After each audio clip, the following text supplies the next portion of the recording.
मैं भी एक बार फिर से पिता का धन्यवाद करता हूं और उसमें होकर सभी का स्वागत करता हूं। ये छोटी बात नहीं है। उसने चुन कर हमें अपने समीप आने दिया। बहुत सारे लोग इन बातों को चाहते हैं कि जाने, पर उनके लिए खोज रहे हैं लोग। मैं मिनिस्ट्री में देखा है मैंने, कम से कम भारत देश में, भारत देश यदि इसका कॉन्सेप्ट देखेंगे, हु वेर हिंदूज, तो मैं बता दूं आपको कि ये जो हिंदूज हैं ये इंदू वैली के कारण हिंदू नाम मिला इनको। And they were seekers. यदि आप बैकग्राउंड में जाओगे तो पूरे भारत देश में जो हिंदूज हैं उनका वो सब उनको खुद को नहीं मालूम, पर उनके जो पूर्वज हैं, भारत देश में एंट्री उनकी इसलिए हुई थी कि वो ईश्वर के खोजी थे। या मैं ये कहूं कि हमारे पूर्वज जिनके जिनसे हम बिलोंग करते हैं, ये खोजी लोग हैं। और परमेश्वर बोलता है कि वो खोजने वालों में से कुछ लोगों को चुनकर अपने समीप आने दिया। अवसर सबके लिए होता है, पर कई बार हम उस अवसर को, उसका कीमत पहचानते नहीं है। इसलिए ये जो दो वर्ड आया है, बलपूर्वक और जोर, तो ये जोर जो शब्द है ना, वो कमजोर करता है उस वर्ष को। जोर में एक तो खेल होता था, ये हमारे बड़े दिन के समय में, खासकर क्रिश्चियनों के बीच में खेलकूद का एक तो दिन रहता है। उसमें देखा हूं मैं कि क्या खेल होता है, रस्सा खींच। तो जोर का मतलब वो रस्सा खींच वाला जोर नहीं है। ये जोर शब्द से उधर डायरेक्शन जाता है कि खींचा खाची चल रहा है, जो खींच के ले जाए वो ही पाएगा। वैसा नहीं है भाई। बलपूर्वक शब्द इज द अप्रोप्रिएट वर्ड। जोर जो है वो ऐसा लगता है कि कोई दूसरा भी खींच रहा है और हम भी खींच रहे हैं, और जिसका ज्यादा ताकत है वो खींच दिया। तो जोर शब्द इज नॉट गुड। बलपूर्वक प्रवेश होता है। और ये जो भी हमने कल तक देखा, मैं यदि फिर से याद दिलाऊं, जहां पहुंचे थे हम वहीं से आगे चलेंगे।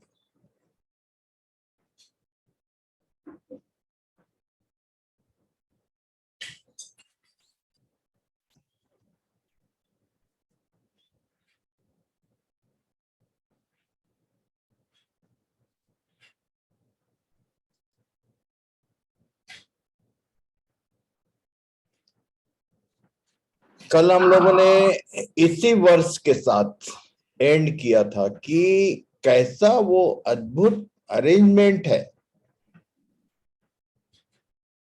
परमेश्वर का एक साधारण मनुष्य को अपने समकक्ष पहुंचाने का। ईश्वरों के बीच में ईश्वर, ये जो पद दे रहा है वो उस तक जाने के लिए, उस पुत्रत्व को देने के लिए, और उसके पीछे जो बैकग्राउंड है कि क्यों वचन का वे इतना सिस्टमैटिक अरेंजमेंट है कि कोई कोई बात रह ना जाए। तो कल की रिकॉर्डिंग में थोड़ा सा प्लस माइनस हुआ। हम लोग आज अभी मीटिंग के बाद उसको डालने का प्रयास करेंगे। तो जो लोग नहीं थे, खासकर मेरा बाइबल रीडर कल कुछ सोशल सर्विस के कारण उन लोग अनुपस्थित थे। स्पेशली उनसे निवेदन करूंगा कि कल का जरूर पढ़ लें, और आज चूंकि अवेलेबल है, नाउ रीडिंग उनका ही रहेगा। पढ़िए। हाँ हाँ, परमेश्वर का धन और बुद्धि और ज्ञान क्या ही गंभीर है। ये जो बात है, कल का रिकॉर्डिंग यदि वॉच नहीं करोगे तो नहीं समझ में आएगा ये क्यों बोला पौलुस ने अचानक। परमेश्वर का धन, बुद्धि और ज्ञान क्या ही गंभीर है, और उसके विचार कैसे अथाह, और उसके मार्ग कैसे अगम है। A very systematic God, God of system बोलता हूं मैं। एलोहिम का जो अर्थ है, आगे मेरा जो नेक्स्ट टॉपिक है वो वही है। जब ये हो जाएगा तो हम गॉड के विषय में देखने का प्रयास करेंगे कि as a creator who is he. वो अपने बनाए हुए नक्शे से कुछ भी आगे पीछे करता ही नहीं है। सिद्ध, जिसको बोलते हैं अ गॉड ऑफ परफेक्शन। मनुष्य को कई बार किसी चीज को मिटा के फिर से सुधारना पड़ता है, पर परमेश्वर जिसको बोलते हैं, उसने जो लाइन बना दिया उसको फिर से मिटा के सुधारने वाला काम कभी नहीं करता है, क्योंकि उसके काम इतने परफेक्ट हैं, इतना सिस्टमैटिक कि कैसे वचन पहले काम करता है। सबसे पहले इन तीनों में से वचन ही हमारे पास आता है। वचन के बाद वो बताता है कि कैसे तुम्हारे पाप क्षमा होंगे, और तब परमेश्वर अपना आत्मा देकर ऐसा करूंगा बोला कि तुम तब मेरी विधियों और नियम के अनुसार चल सकोगे। चलाने का काम परमेश्वर के आत्मा का है। इसलिए पढ़ लीजिए, इसको पूरा पढ़ लीजिए। हाँ हाँ, परमेश्वर का धन और बुद्धि और ज्ञान क्या ही गंभीर है, उसके विचार कैसे अथाह और उसके मार्ग कैसे अगम है। प्रभु की बुद्धि को किसने जाना, या उसका मंत्री कौन हुआ, या किसने पहले उसे कुछ दिया है जिसका बदला उसे दिया जाए। क्योंकि उसकी ओर से और उसी के द्वारा और उसी के लिए सब कुछ है। उसकी महिमा युगानुयुग होती रहे, आमीन। हम चाहे कितना भी ज्ञान प्राप्त कर लें, हम कितना भी, प्रभु मुझसे रोज पूछता है, रोज बताता है व्हाट यू आर। क्योंकि ये जो लास्ट बट वन लाइन जो है, उसकी ओर से, उसी के द्वारा और उसी के लिए सब कुछ है। हमारे जीवन में यदि काम भी कर रहा है तो वो अपने लिए कर रहा है, हमारे लिए नहीं हो। वो यदि हमको अपने समकक्ष बैठाना चाहता है तो वो उसमें भी उसका अपना ही ऑल इन ऑल, जो हम लोगों ने देखा था हेडशिप में, God is all in all. जो भी इस पृथ्वी में जो कुछ भी होता है या जो कुछ भी वो करता है, तो वो सब का श्रेय उसको ही है, और वो अपने लिए ही काम करता है। पढ़िए। पहला कुरिन्थी 10:1-5 तक। हे भाइयों, मैं नहीं चाहता कि तुम इस बात से अज्ञात रहो कि हमारे सब बाप दादे बादल के नीचे थे, और सब के सब समुद्र के बीच से पार हो गए, और सब ने बादल में और समुद्र में मूसा का बपतिस्मा लिया, और सब ने एक ही आत्मिक भोजन किया, और सब ने एक ही आत्मिक जल पिया, क्योंकि वे उस आत्मिक चट्टान से पीते थे जो उनके साथ साथ चलती थी, और वह चट्टान मसीह था। परंतु परमेश्वर उनमें के बहुतेरों से प्रसन्न न हुआ, इसलिए वे जंगल में ढेर हो गए। ये भी इस पूरे अध्ययन के बाद इस बात को यहां पर याद करना रखना जरूरी है कि वो तो हमारे लिए पैराबल था, ऐसा बोला पौलुस ने आगे। तुम इस बात से, मैं नहीं चाहता, पौलुस एक रिस्पॉन्सिबल पर्सन होके बोल रहा है, मैं नहीं चाहता कि तुम इस बात से अज्ञात रहो कि हमारे सब बाप दादे जिन्होंने बपतिस्मा लिया, आत्मिक भोजन किया, और सब उस चट्टान से पीते थे, परंतु उसके बाद भी परमेश्वर उनमें के बहुतेरों से प्रसन्न ना हुआ, आधे रास्ते में ही ढेर हो गए। इसलिए मान लो हमारे नॉलेज में आ गया है, जान गए हम कुछ, तो कोई बहुत बड़ी बात नहीं है। उसने बताया है, ये उसकी इच्छा है कि हम जाने इन बातों को। अब पता चला कि वहां तक यदि तुम केवल जानकारी से बात नहीं बनेगा, इट शुड बी अप्लाइड। परमेश्वर का वचन ज्ञान का वचन नहीं है कि पहले मालूम नहीं था अब हम जान गए। नो, ये जीवन का वचन है कि जो भी ज्ञान में आया वो कन्वर्ट होना चाहिए, क्विक अप्लाई होना चाहिए। कल हम लोग देख रहे थे कि अशुद्ध आत्मा जब मनुष्य में से निकल जाती है तो साफ सुथरा पाकर वो अपने साथ और साथ लेके आती है, और उस मनुष्य की दशा जो पहले थी ना, उससे भी बिगड़ जाती। कल हम लोगों ने सब ध्यान किया। इसलिए इन लाइनों को याद रखना कि कितना हिसाब किए थे हम लोग, कितने लोग नाश हुए जंगल में। केवल 2, जो गिनती है यहां लिखा है। एक बात पढ़िए, हिब्रू 11:28-29। विश्वास ही से उसने फसह और लहू छिड़कने की विधि मानी कि पहलौठों का नाश करने वाला इसराइलियों पर हाथ न डाले। एक बात याद रखना, फिर से यहाँ पर नोटिस में है कि पहलोठों को वो केवल नाश करता है। अब कल तो स्पष्ट हो गया है कि पहलौठा कौन,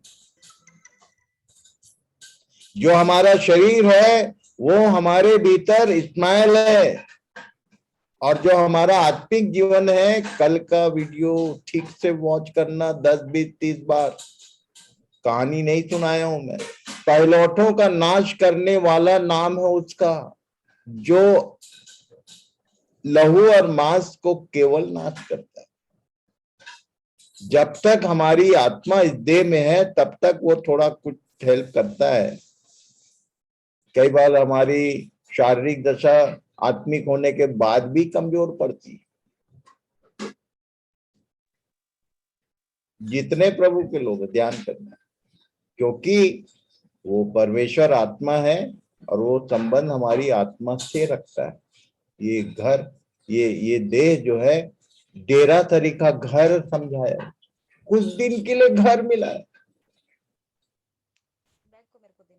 पहलौठों का नाश करने वाला इजरायलियों पर हाथ न डाले, विश्वासी से इन्होंने फसा और लहू छिड़कने की विधि, वो सब चीज जो हमारे लिए दृष्टांत था उसको माना। और आगे क्या लिखा है, विश्वास ही से वे लाल समुद्र के पार ऐसे उतर गए जैसे सूखी भूमि पर से, और जब मिस्रियों ने वैसा ही करना चाहा तो सब डूब मरे। तो मिस्रियों और इजरायलियों में फर्क क्या था? इजरायली बोलने से जिन लोग लहू के, मेमने के लहू के द्वारा जिनका जीवन इंश्योर्ड किया गया था, life was insured through the blood, token of blood,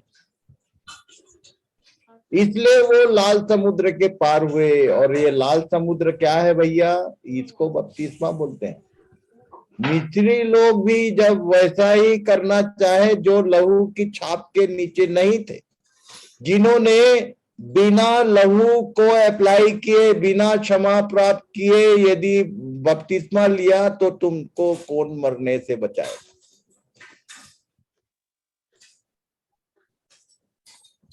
पढ़िए क्या बोला है, पहला कुरिन्थी 10:11। ये सब बातें जो उन पर पड़ी दृष्टांत की रीति पर भी और हाँ पर थी, सॉरी, दृष्टांत की रीति पर थी, और वे हमारे चितौनी के लिए जो जगत के अंतिम समय में रहते हैं लिखी गई हैं। एंड टाइम पीपुल के लिए वो रिकॉर्ड है, उसी को मेंशन कर रहा है। ये सीधा संबंध है हमसे कि तुमने, अब अपना अपना सोच लेना भाई। मुझे याद आता है कि जब मैं एक एग्जांपल दूंगा तो प्रैक्टिकल समझ में आएगा। कि जब मैं हॉस्टल में पढ़ते थे हम लोग जगदीशपुर में, और जगदीशपुर में जब उस समय 10+2 नहीं हुआ करता था, 11वीं, जब 11वीं क्लास होती थी तो या तो हॉस्टलर्स को वहीं जगदीशपुर में या तो अपने अपने गांव घर में, जो हमारा मिशन एरिया था, उसमें ईस्टर के दिन हम लोग का बपतिस्मा होता था, बपतिस्मा दिया जाता था। क्यों बपतिस्मा हो रहा है? बोले 11वीं हो गया है, अब इसके बाद बच्चे लोग बाहर जाएंगे पढ़ने, इसलिए बोले बपतिस्मा सट। अच्छा, धमतरी मेडिकल इंस्टीट्यूट में नर्सिंग ट्रेनिंग के लिए क्या होता था मालूम है? उसमें एक कॉलम रहता था, बैप्टिज्म यस और नो, यदि नो है तो नो एंट्री। तो कई लोग ट्रेनिंग के लिए बपतिस्मा लेते थे, कई लोग चूंकि 11वीं है और आप कॉलेज वाले पढ़ने जाएंगे, मतलब बच्चा जवान हो गया तो बपतिस्मा, और कई बार शादी के लिए बपतिस्मा, जबकि इन सब बातों का बपतिस्मा से दूर दूर तक कोई लेना देना नहीं है। तुम याद कर लो कि तुम्हारा बपतिस्मा किस लिए हुआ था, किस लिए तुमने बपतिस्मा लिया। कल हम लोगों ने ध्यान किया कि baptism is a burial ceremony of the old nature, old पुराना मनुष्यत्व। ये जो लाल समुद्र था, यहां पर किनको मारा है परमेश्वर ने? जो इजरायलियों के सताने वाले थे। यही बात कल हमने देखा पैराबल में कि इस्माइल जो हंसता था, बोले निकाल बाहर कर। ये सब कुल मिला के एक बात है। प्रभु सहायता करे कि सिस्टमैटिक आप उसकी इच्छा को समझो, उसकी इच्छा से बाहर कुछ भी एक्सेप्टेबल नहीं होगा। तुम अपने मन से कुछ भी नहीं बोल सकते। आज के डेट में कम से कम इस जून में कोई नहीं बोल सकता कि हम लोग तो पहले जानते ही नहीं थे, अब तो जान गए हो। भूल सुधार कर लो, उसके नक्शे में आ जाओ, नहीं तो मरोगे। वो एक्सेप्ट करेगा ही नहीं।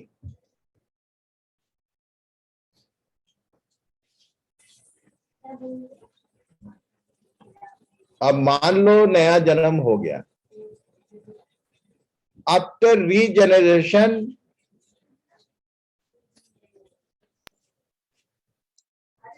ये तीनों का काम पढ़ो भाई। मे भी मेरा इंग्लिश को थोड़ा सुधार लेना। After regeneration, the continuous act of these three things, the blood of Jesus, ये तीनों का क्वेश्चन मार्क है कि इनका रोल क्या रहेगा। जैसे ही बपतिस्मा हुआ तो ये तीनों का काम खत्म, ऐसा नहीं है भैया। इटर्निटी के तक के लिए ये दिया गया है हमको। तो इनका काम क्या होगा? the blood of Jesus, the word of God, Holy Spirit. ये it will be the homework for you all. कुछ बातें मैं बताऊंगा, पर ये जानना जरूरी है कि अब नया जन्म यदि हो गया, सही में तुम्हारे जीवन में इन तीनों ने काम करके नाउ ईश्वर पुत्र लेपालक पुत्र पुत्रियों में शामिल हो गए। इसके बिना नहीं होता है। जब तक ये तीनों नहीं आएगा तो परमेश्वर का संतान तुम्हारे भीतर उपस्थित होगा ही नहीं। फिर भी कई बार बोलते हैं लोग, मैं अपने आप को पवित्र लहू के बारे में सौंपती हूँ। अरे भैया, लहू के बारे में सौंपना नहीं है। क्या करना है? अपने पापों को अंगीकार करना है ताकि ये धो दे। उसके लिए प्रार्थना करना है कि प्रभु उस लहू से मुझको धो कर शुद्ध और साफ कर। वचन क्या करता है? शैतान तो गया, अब यदि दिखाई दे रहा है तुम्हारे दर्पण का काम करने लगता है, ये काम बदल जाता है। होली स्पिरिट क्या क्या करता है देखेंगे हम लोग, जरा इसको समझ लो। कई लोग बोलते हैं कि मेरा उद्धार हो गया। झूठ बात, सबसे बड़ा झूठ है ये। उद्धार का डेफिनेशन मालूम भी है? उद्धार मतलब क्या? फिलिप्पी 2:12 पढ़ लो जरा, क्यों बोला उसने? फिलिप्पी 2:12 पद पढ़िए।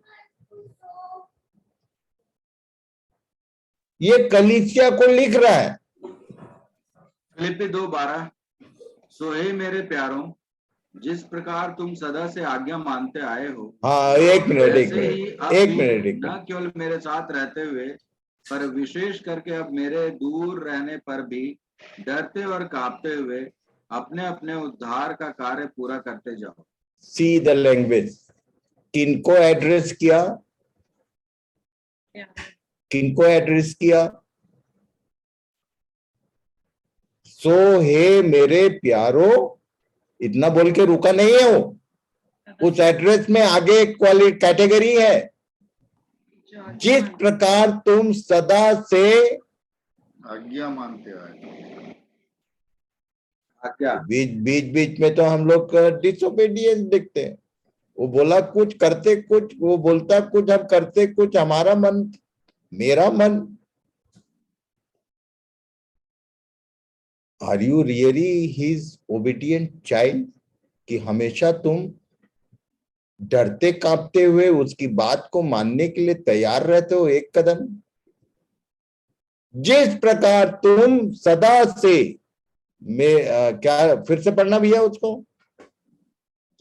सो हे मेरे प्यारों, जिस प्रकार तुम सदा से आज्ञा मानते आए हो, वैसे ही अब भी न केवल मेरे साथ रहते हुए, पर विशेष करके अब मेरे दूर रहने पर भी डरते और कांपते हुए अपने अपने उद्धार का कार्य पूरा करते जाओ। ये पौलुस बताना चाह रहा है कि जब सामने रहता हूं मैं, तो तुम लोग दूसरा रहते हो, और जब मैं दूर में हूं, तुम्हारा कोई देखने वाला नहीं है, तो तुम दूसरा रहते हो। ये बोलने का मतलब ये कि विशेष करके जब मैं नहीं हूं तुम्हारे संग, उस समय में हाउ यू आर ओबीडियंट। अपने अपने उद्धार का कार्य पूरा हो गया ऐसा नहीं है, ये तो शुरू हुआ। अरे बच्चा जन्म लिया, कल तक हम लोग देखे नया जन्म बोलने थे। एक बच्चे का जन्म हुआ, नाल कटा, कपड़ा पहना दिए तो तोपचंद नहीं हो गए तुम। अब नया जन्म बच्चे को जुम्मा जुम्मा 4 दिन हुआ नहीं, अब उसको सब्जी लेने कोई भेजेगा क्या? अभी देखेंगे यार। अरे भाई, बच्चा जन्म लिया, एक बच्चा हमारे नॉलेज में है, किसी को याद होगा तो बताना, जिसका शादी नहीं हुआ अभी तक हमारे बीच से। वाई? फिजिकली शी इज, वो बच्चा बड़ा है, पर मेंटली क्या बोलते हैं उसको? क्या क्या चाइल्ड बोलते हैं? मंगोलियन। रिटायर्ड। कौन है वो बच्चा? किसको याद है?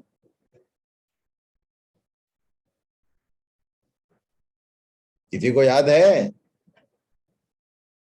वत्तु बेबी। वत्तु। कितना बड़ा हेडेक माँ बाप के लिए कि बच्चा जवान हो गया, उसका दिमाग छोटे बच्चों जैसा। कितना बड़ा टेंशन, कितना बड़ा परेशानी। तुम्हारा जन्म तो हुआ, पर तुम बड़े हुए क्या? अभी अभी तो जन्म तक का बात ही नहीं हुआ कई लोगों का, हवा में। तो उद्धार को समझ लो भाई। उद्धार मीन्स 2 चीज होता है, क्षमा प्लस पिछले पापों की क्षमा और उन्हीं पापों से छुटकारा। ये दोनों 2 अलग अलग बात है। क्षमा विद इन मोमेंट मिलता है। तुमने इधर बोला नहीं कि वो बोलता है मैंने पीछे पीट दिया। तो कई लोग क्षमा प्राप्त लोग हैं, और जो ये सोचते हैं कि हमारा उद्धार हो गया, छुटकारा हुआ क्या बेटा तेरा? कि वो प्रैक्टिस जो अभी तक हमको पापी बनाता था वो आगे भी चले जा रहा है। Now we will see. मान लो एक बच्चा है, वो बचपन से हम लोगों ने देखा, no one is Christian believer और ये सब जो नाम देते हैं, he is a natural one by birth, sinful character उसका रहता ही है। अब मान लो 25 साल की उम्र में टर्न हो गया, मन फिरा लिया उसने, और उसने वचन ने काम कर दिया और लहू ने काम कर दिया। कल तक हम लोग देख रहे थे, ये दोनों ने काम कर दिया, अब साफ सुथरा कर दिया।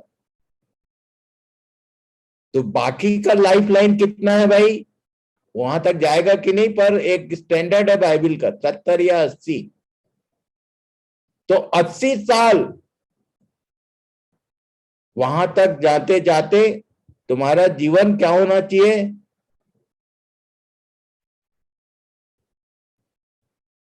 इट्स अ प्रोसेस ऑफ छुटकारा, डे बाय डे, प्रतिदिन नया होता जाता है, प्रतिदिन नया होता जाता है, प्रतिदिन छुटकारे की आवश्यकता है। कल तक जो था आज ना हो।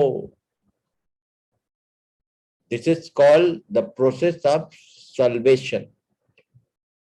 इसलिए क्षमा पा गया तो तोप नहीं चल गया, अभी छुटकारा बचा हुआ है। क्रोध अभी भी है, ईर्ष्या अभी भी है, कुड़कुड़ाहट अभी भी है। अभी जो, अब ध्यान से देख लेना अपना अपना। और जिसको देखकर जो नया व्यक्ति तुमको देखता है वो बोलता है, अरे यार तेरे में मेरे में फर्क क्या है? काहे के लिए बपतिस्मा और ये मन फिराओ और क्षमा, ये सब कहानी? क्योंकि लाइफस्टाइल तो तेरा वही का वही है। Every day if you are not getting redemption, उसी को बोल रहा था पौलुस कि डरते और कांपते हुए अपने अपने उद्धार का कार्य पूरा करते जाओ। ये सब बातें यूं ही नहीं है, जो लिखा है उसी को मैं समझाने का प्रयास कर रहा हूं, जो प्रभु ने मुझे समझाया। अब आपको समझ में आ जाए तो ठीक, और ना आए तो भी ठीक, मुझे क्या लेना देना। अब आगे, यदि परमेश्वर का आत्मा अंदर आ गया तो उसके काम क्या क्या है, जरा देखते हैं, लाइन से पढ़ो भाई। रोमन चैप्टर 8 9 से 10। परंतु जबकि परमेश्वर का आत्मा तुम में बसता है। तो बचपन से नहीं बसता है, धोखे में मत रहना। ये अच्छे से समझाया मैंने पिछले पूरे 5 दिन में कि बचपन से हमारे अंदर परमेश्वर का आत्मा नहीं होता है, वो दुष्ट होता है जो मंदिर में बैठकर अपने को परमेश्वर साबित करता है, बताते रहता है मन में बसे हैं राम। समझाया था मैं। परंतु जबकि परमेश्वर का आत्मा तुम में बसता है तो तुम शारीरिक दशा में नहीं परंतु आत्मिक दशा में हो। अब यहाँ डिक्लेरेशन है, यदि आत्मा अंदर आ गया तो तुम आत्मिक दशा में। आगे, यदि किसी में मसीह का आत्मा नहीं तो वह उसका जन नहीं, और यदि मसीह तुम में है तो देह पाप के कारण मरी हुई है। हाँ, मतलब कोई व्यक्ति मर गया तो उसके फिर हलो होगा क्या है? किसी एक व्यक्ति को हमने दफना दिया, उसके बाद रोज मेरे से मिलता है तो भारी मुश्किल हो जाएगा। यदि मसीह तुम में है तो देह जो है उसकी पाप में दशा मर गई, मरी हुई है, परंतु आत्मा धर्म के कारण जीवित है। और आगे पढ़ो। और यदि उसी का आत्मा जिसने यीशु को मरे हुओं में से जिलाया तुम में बसा हुआ है, तो जिसने मसीह को मरे हुओं में से जिलाया वह तुम्हारी मरणहार देहों को भी अपने आत्मा के द्वारा जो तुम में बसा हुआ है जिलाएगा। सो हे भाइयों, हम शरीर के कर्जदार नहीं ताकि शरीर के अनुसार दिन काटें, क्योंकि यदि तुम शरीर के अनुसार दिन काटोगे तो मरोगे, यदि आत्मा से देह की क्रियाओं को मारोगे तो जीवित रहोगे। इसलिए कि जितने लोग परमेश्वर के आत्मा के चलाए चलते हैं वे ही परमेश्वर के पुत्र हैं। पहले मरे हुए थे, अब जीवित हो गए हैं, पर जीवित दशा में बने रहने के लिए ये प्रैक्टिस आत्मा से देह की क्रियाओं को मारना, ये आत्मा परमेश्वर ने क्यों दिया है कि वो हमारी दैहिक क्रियाओं को रोज मारता है। ये प्रैक्टिस इसलिए बोला, जितने लोग परमेश्वर के आत्मा के चलाए चलते हैं वे ही। और क्या है भाई, आगे पढ़ो। और उसने तुम्हें भी जिलाया जो अपने अपराधों और पापों ये के मरे कारण हुओं में से जी उठने के द्वारा नया जन्म का बात हो रहा है। अब टिक गेट इट, पढ़िए। जिनमें तुम पहले इस संसार के रीति पर और आकाश के अधिकार के हाकिम अर्थात उस आत्मा के अनुसार चलते थे जो अब भी आज्ञा न मानने वालों में कार्य करता है। ये थे और है, पास्ट एंड प्रेजेंट। पहले ऐसा ऐसा करते थे, अब नहीं करते हैं, तब तो बात ठीक है।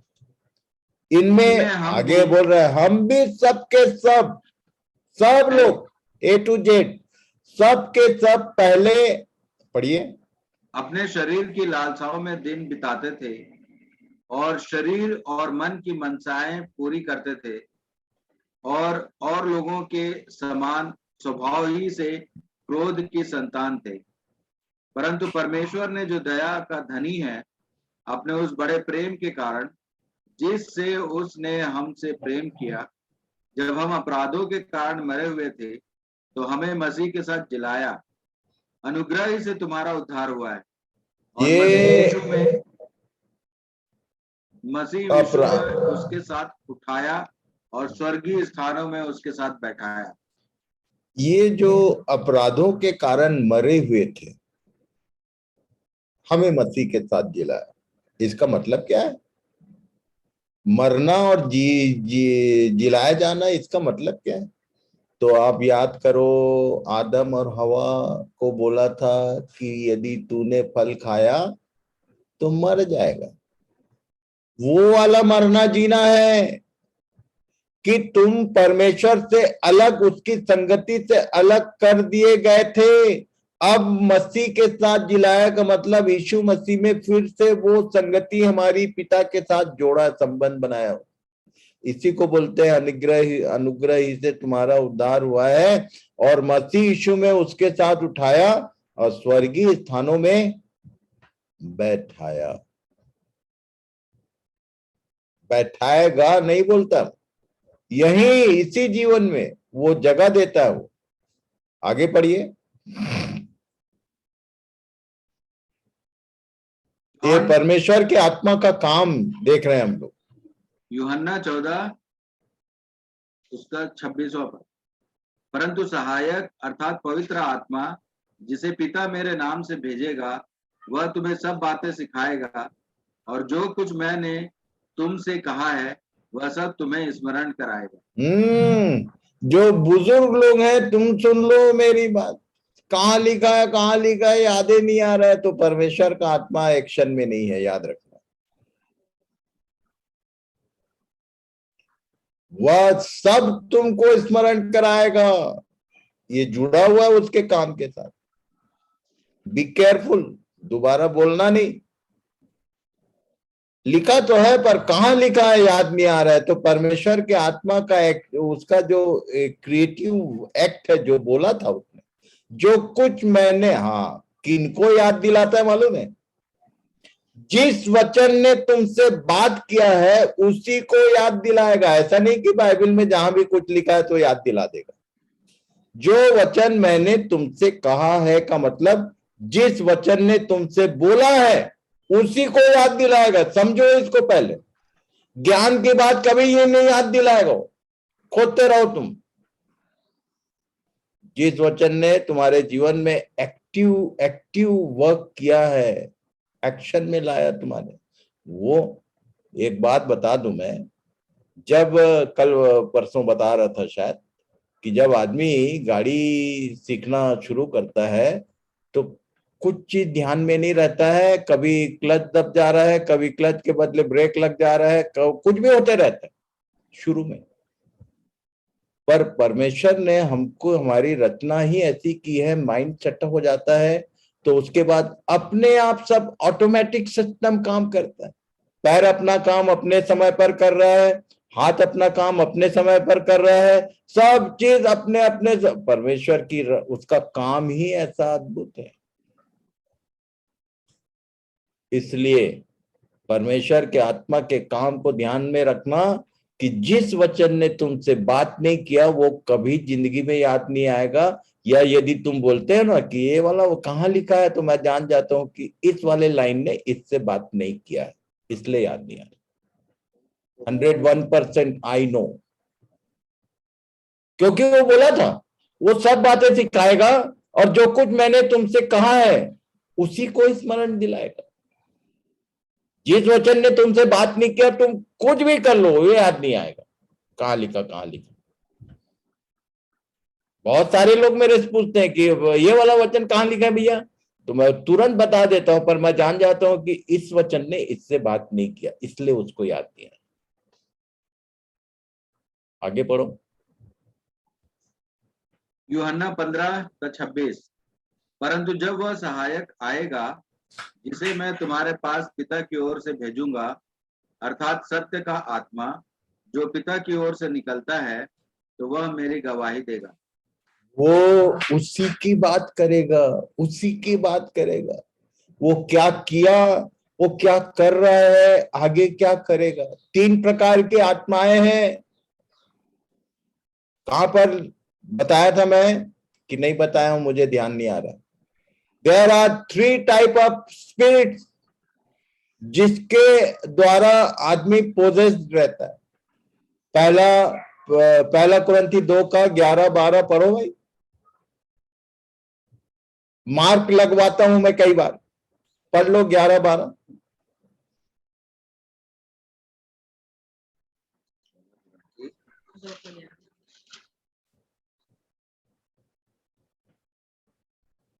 पहला कुरिन्थी 2:11। मनुष्यों में से कौन किसी मनुष्य की बातें जानता है? केवल मनुष्य की आत्मा जो उसमें है। वैसे ही परमेश्वर की बातें भी कोई नहीं जानता, केवल परमेश्वर का आत्मा। और आगे 12 का पहला लाइन पढ़। परंतु हमने संसार की आत्मा नहीं, बस परंतु बस वह बस आत्मा पाया है बस बस जो बस बस। परमेश्वर की ओर से।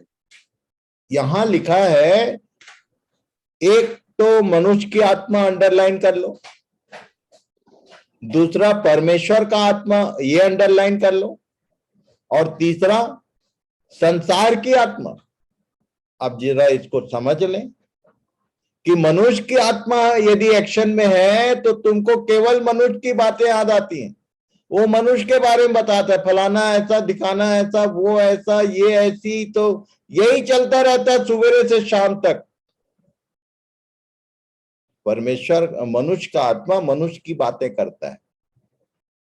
यदि तुम मनुष्यों की बातों में केवल, इसका मतलब कहीं जंगल में जाके रहें क्या?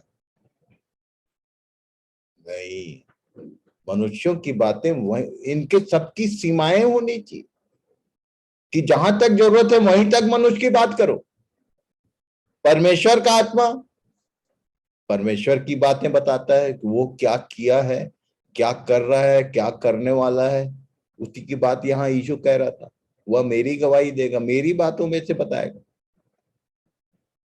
और तीसरा जो है वो और डेंजरस है, संसार की आत्मा। तो ना, जो मैंने देखा, 2 आत्मा एकदम फुल टाइम एक्शन में रहते हैं। कौन कौन? मनुष्य की आत्मा, उससे बच गया तो संसार की आत्मा।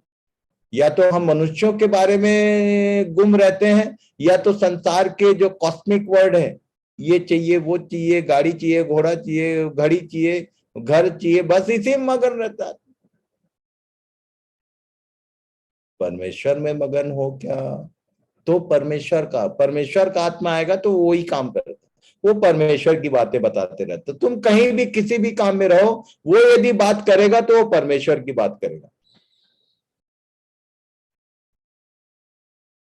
पढ़ो। यूहन्ना चैप्टर 16 7 से 8। मैं तुमसे सच कहता हूँ कि मेरा जाना तुम्हारे लिए अच्छा है, क्योंकि यदि मैं न जाऊं तो वह शायद तुम्हारे पास न आएगा, परंतु यदि मैं जाऊंगा तो उसे तुम्हारे पास भेज दूंगा। और वह आकर संसार को पाप और धार्मिकता और न्याय के विषय में निरुत्तर करेगा। ये जो निरुत्तर है ना, ये पुरानी बाइबिल यदि है ओवी ओरिजिनल, किसी के पास है क्या? उसके बगल में एक स्टार मार्क होगा, फुट नोट में क्या लिखा है पढ़ो जरा। निरुत्तर के बगल में एक चिन्ह होगा, स्टार या क्रॉस।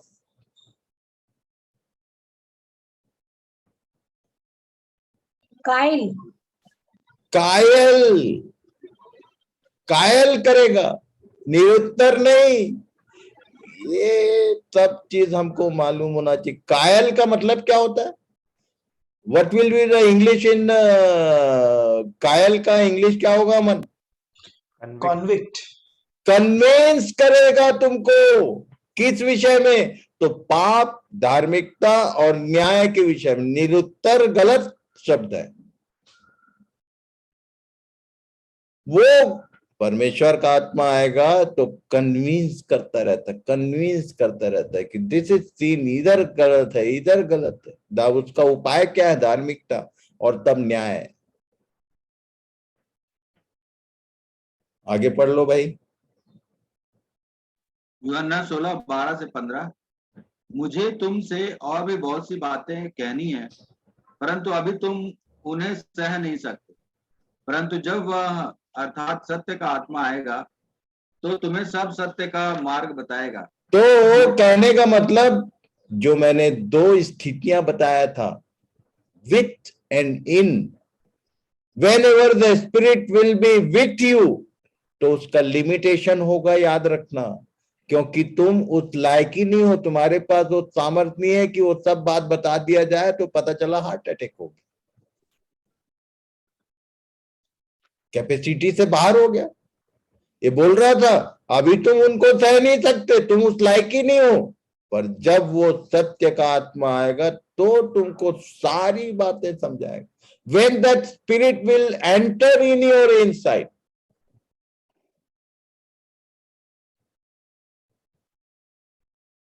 मुझे तुमसे बहुत सी बातें कहनी है परंतु अभी तुम उन्हें सह नहीं सकते। पढ़ लो आगे पढ़ लो। क्योंकि तो तुम परंतु जब वह अर्थात सत्य का आत्मा आएगा तो तुम्हें सब सत्य का मार्ग बताएगा, क्योंकि वह अपनी ओर से न कहेगा, परंतु जो कुछ सुनेगा वही कहेगा। किससे सुनता है ये? तुम्हें बताएगा। एक मिनट, किससे सुनता है ये? उसको बोलता कौन है? पिता। यशायाह 34 का 16 पढ़ लो भाई, लिखा हुआ है, लिखित में है हमारे पास। कौन उसको सुनाता है? कौन उससे बात करता है?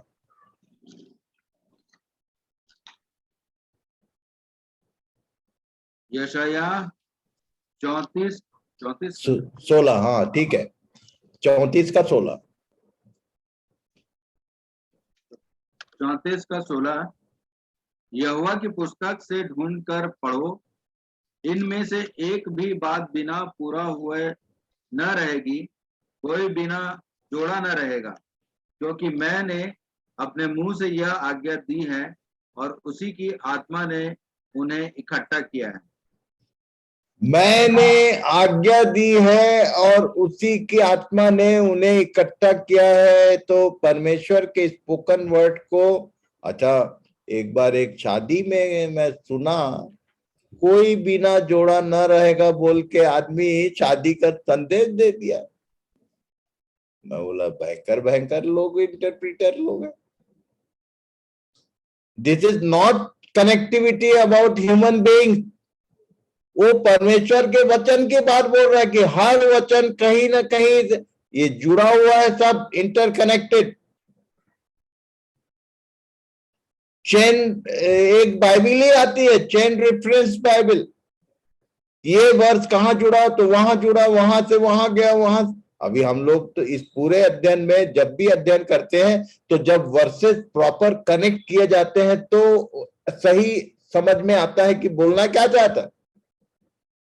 अब इसको शादी से जोड़ दिया एक जन, कोई भी ना जोड़ा नहीं रहेगा तो लड़की लड़का का जोड़ी का बात कर दी।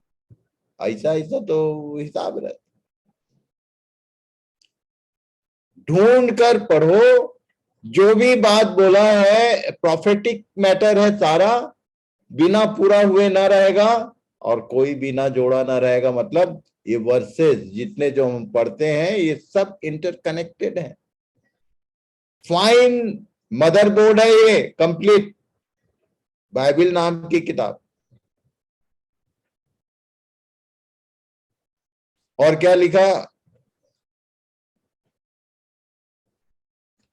कहां तक पढ़े थे? हाँ पढ़िए। परंतु जो कुछ सुनेगा वही कहेगा और आने वाली बातें तुम्हें बताएगा। वह मेरी महिमा करेगा क्योंकि वह मेरी बातों में से लेकर तुम्हें बताएगा। जो कुछ पिता का है वह सब मेरा है, इसलिए मैंने कहा कि वह मेरी बातों में से लेकर तुम्हें बताएगा। पढ़ो भाई। दूसरा कुरिन्थी चैप्टर 5:17। तो यदि कोई मसीह में है तो वह नई सृष्टि है, पुरानी बातें बीत गई हैं, देखो वे सब नई हो गई। गलातियंस चैप्टर 6:14 से 16। अच्छा रुक जाओ, एक बात समझ लेते हैं। दूसरा कुरिन्थी 5:17, मुझ में मसीह है कि मैं मसीह में हूं, ये भी एक तो कठिन काम है भाई। अभी तक देख रहे थे कि मसीह मेरे अंदर आ रहा है, अब यहां लिखा है कि जो कोई मसीह में है तो वह नई सृष्टि है। अभी मान लो ये पूछा जाए कि हम लोग पानी किस में पीते हैं? नॉर्मली पानी पीने के लिए एक ग्लास में पानी। अब पानी में ग्लास कैसे होगा? दोनों एट ए टाइम, ग्लास में पानी और पानी में ग्लास। मैं मसीह में और मसीह मुझ में, इसको समझना है तो इसको समझना पड़ेगा। ग्लास में पानी और पानी में ग्लास, दोनों एक साथ कैसे संभव है? How it will be? Rupesh बताओ बे, साइंटिस्ट।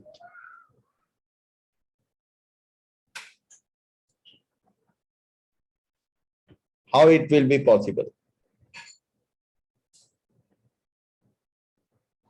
है? पानी में ग्लास और ग्लास में पानी, दोनों एक साथ eight A time.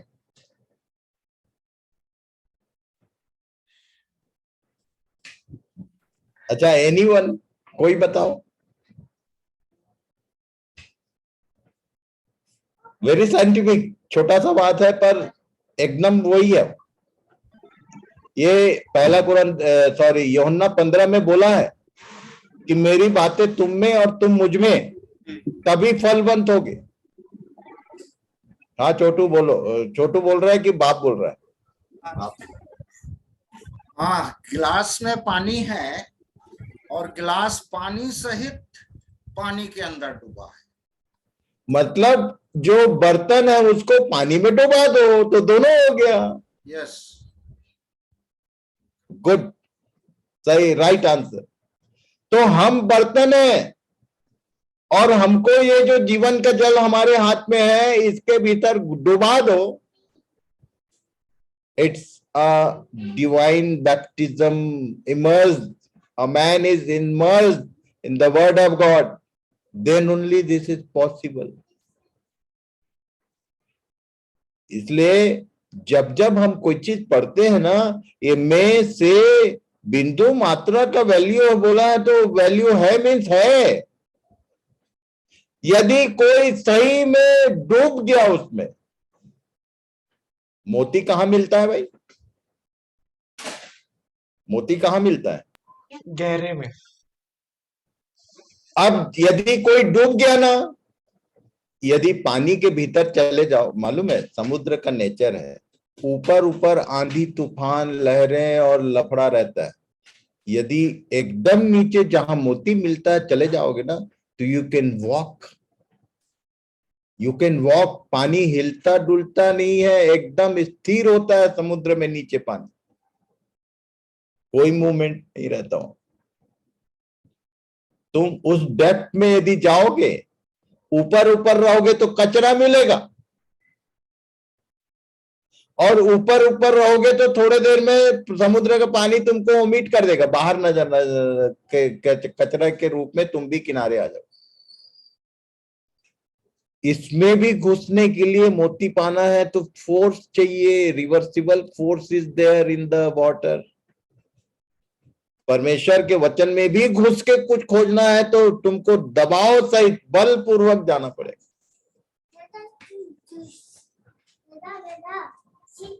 Good, go to mummy, आगे पढ़ो भाई। ये सब छोटी छोटी बातें हैं जिसको एकदम ठीक से प्रैक्टिकली अप्लाई करो। ज्ञान समझ में आ गया, आज एक नया चीज सीख लिया, ऐसा मत करना भूल से, सीखते रहोगे और मरोगे। अप्लाई करो, अप्लाई करो। पढ़ो भाई, आगे पढ़िए। गलाती चैप्टर 6 14 से 16। ऐसा ना हो कि मैं और किसी बात का घमंड करूं, केवल हमारे प्रभु यीशु मसीह के क्रूस का, जिसके द्वारा संसार में मेरे दृष्टि में और मैं संसार की दृष्टि में क्रूस पर चढ़ाया गया हूँ, जो कि न खतना और न खतना रहित कुछ है, परंतु नई सृष्टि। और जितने इस नियम पर चलेंगे उन पर और परमेश्वर के इस्राएल पर शांति और दया होती रहे। 3 कैटेगरी में बांधा है परमेश्वर के जन ने, इस पूरे सृष्टि को 3 कैटेगरी में बांटा है।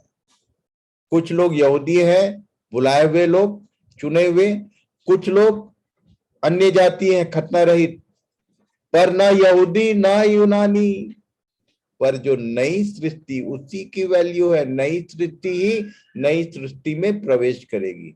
तो नया जन्म हो गया तो दैट इज नॉट इनफ। पढ़ो भाई। What after rebirth? इसके बाद क्या? ले देकर तो नया जन्म हो। अब इसके आगे क्या है तो कहानी खत्म नहीं है भाई। What after that birth?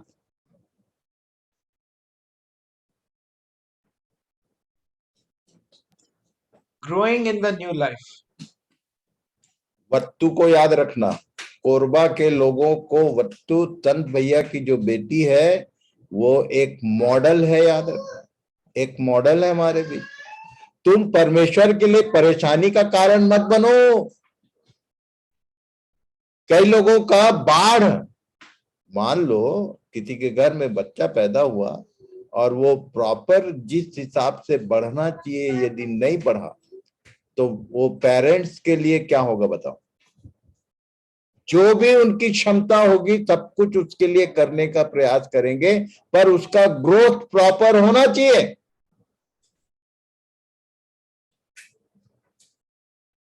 Growth बोलने से एज फैक्टर, एज फैक्टर क्या क्या है भाई? पढ़ो। Age factor in Christ. Infant age, childhood, teenage, youth, mature, over और old age.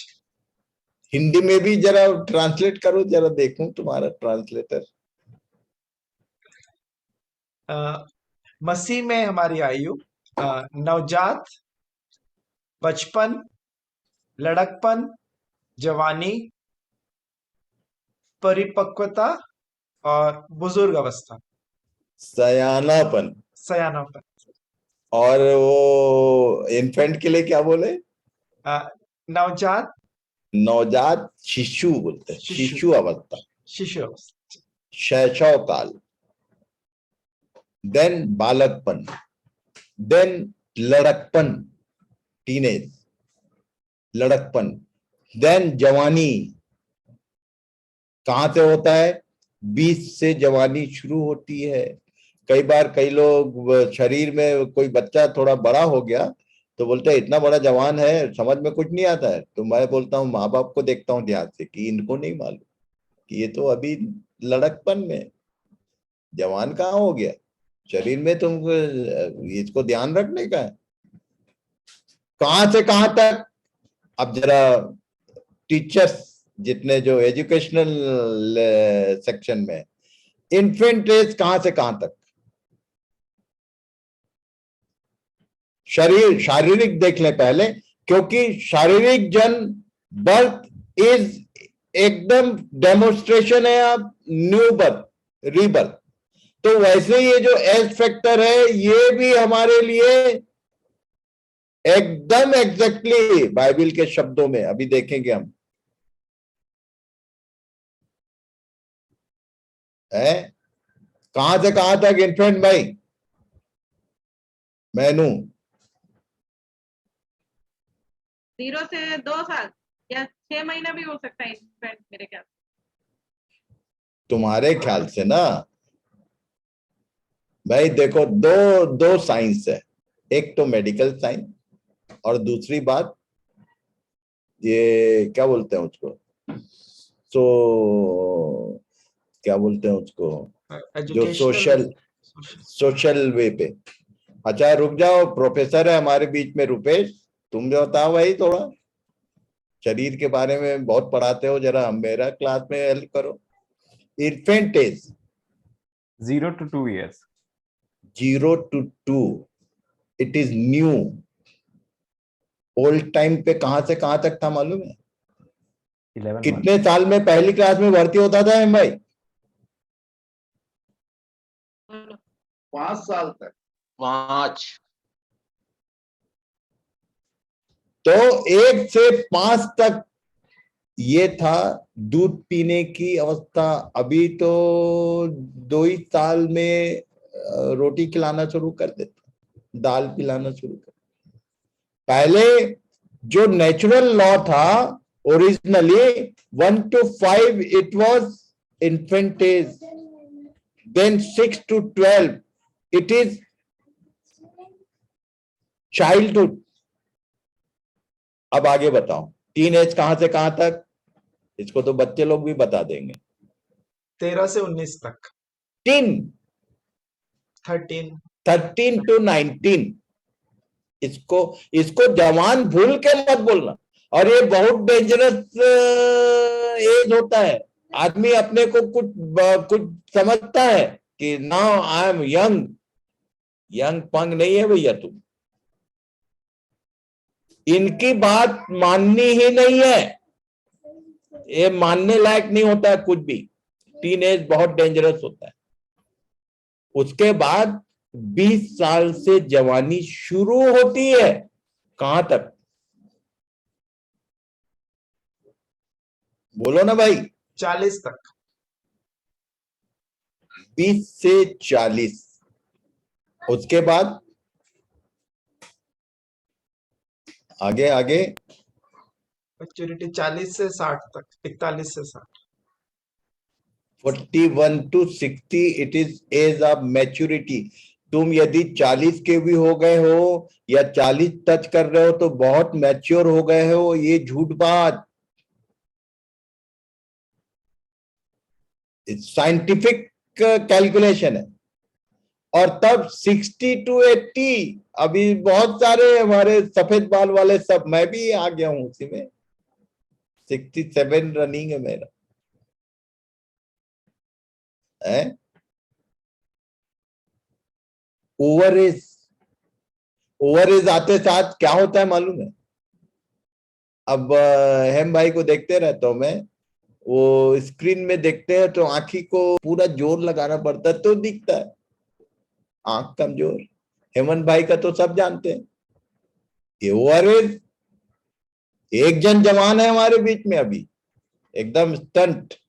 कौन? दीदी हेमंत फूफी। है।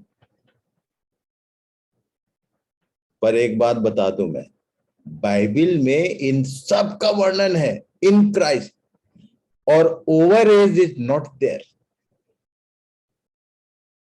वृद्धावस्था आत्मिक जीवन में होता ही नहीं है। Tomorrow will see, very interesting, बहुत मजेदार है कि जन्म होना, अभी तो केवल जन्म हुआ, तुमने मन फिराया, तुमने वचन में मन लगा लिया, लहू से धोकर शुद्ध और साफ हो गए, और ले दे के बपतिस्मा ले भी लिया, तो बपतिस्मा से बच्चा बाहर आया है, बॉर्न चाइल्ड हो। अंदर वाले बच्चे का तो रोले नहीं है, उसका तो गिनती ही नहीं होता है। प्रेगनेंसी पीरियड का 9 महीने का नो वैल्यू इस पृथ्वी पर, जब तक बच्चा स्वस्थ बाहर नहीं आएगा तुम किसी काम के नहीं हो।